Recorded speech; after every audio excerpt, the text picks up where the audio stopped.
Individual success is not the ultimate goal. Success for you is a starting place, but you've already figured out that the real goal is significance. How do you achieve significance? Here's a quote that says it pretty well from John Maxwell. Success is when I add value to myself. Significance is when I add value to someone else. Your greatest significance will likely come in the one-on-one story. The small thing that you did. All my accomplishments in the Navy, all my success in the Navy paled in comparison to the one act that I did. In the world of professional aviation, when things go wrong, it's almost always because of the human element. In my world, we focused. How many stories were there right beside me, right around me, right in front of me, where someone was stuck in a gap or trapped on the platform?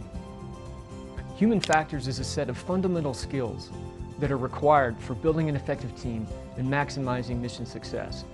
Things like communication, leadership effectiveness, situational awareness, planning and decision making. Hi, my name is Sharber.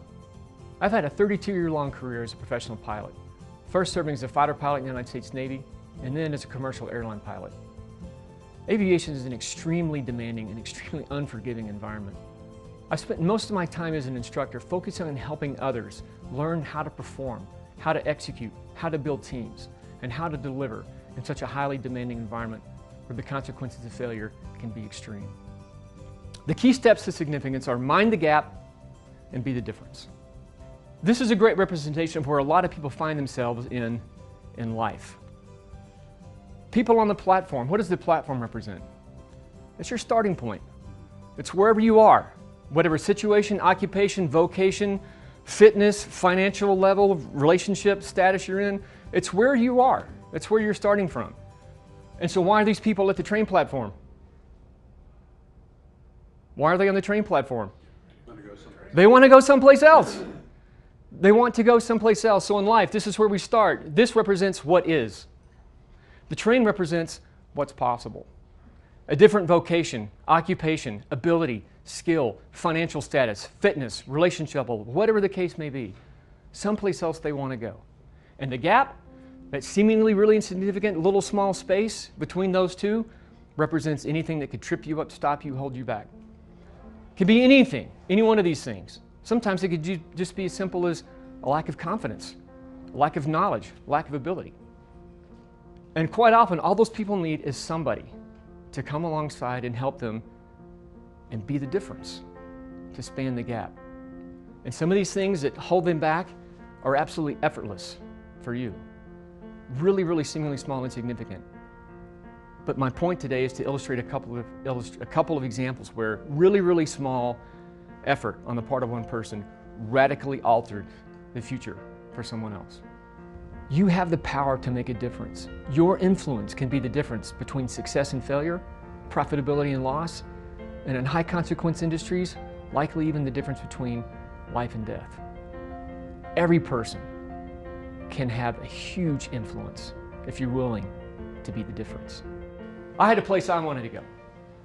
I had a destination that I wanted to be. From a really, really young age, this was my dream.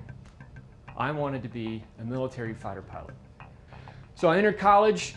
In college, started applying to all kinds of military aviation programs, and lo and behold, I was accepted. Junior year of college, I was accepted into a Navy flight school program. And I was like, all right, you're in, you're on your way. So for me, the train had pulled into the station, right? And this is the dream that's possible. I could be Tom Cruise, I could be Top Gun, you know, get the girl, have the fighter jet, all that. The train had literally pulled up. All I had to do was get on and go. The challenge for me, that's the train, that's what's possible. The what is, my starting point, was this. Okay, what do you think of your stereotypical fighter pilot? He was the football jock, you know, the big athlete, the weightlifting guy. That was absolutely not me. I never played a team sport in my entire life. I ate honey buns and fried potatoes for breakfast.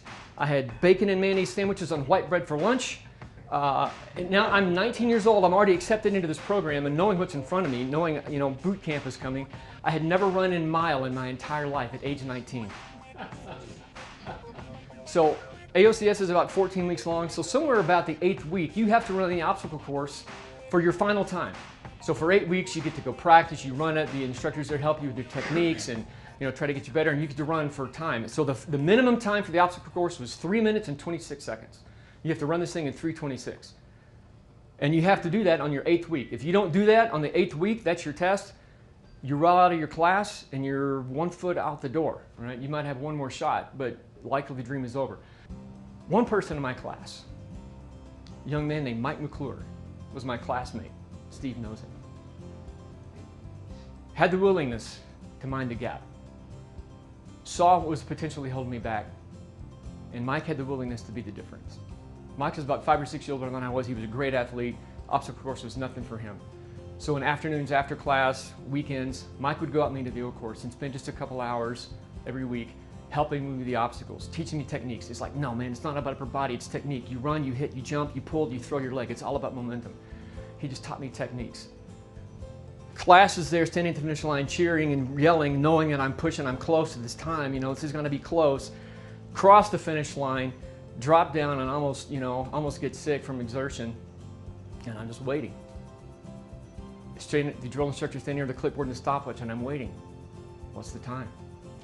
Drill instructor hits the stopwatch as they go by, makes a note on the clipboard, takes a long pause, looks at me, looks around at the class and says, Sharber, 3:26. To the second,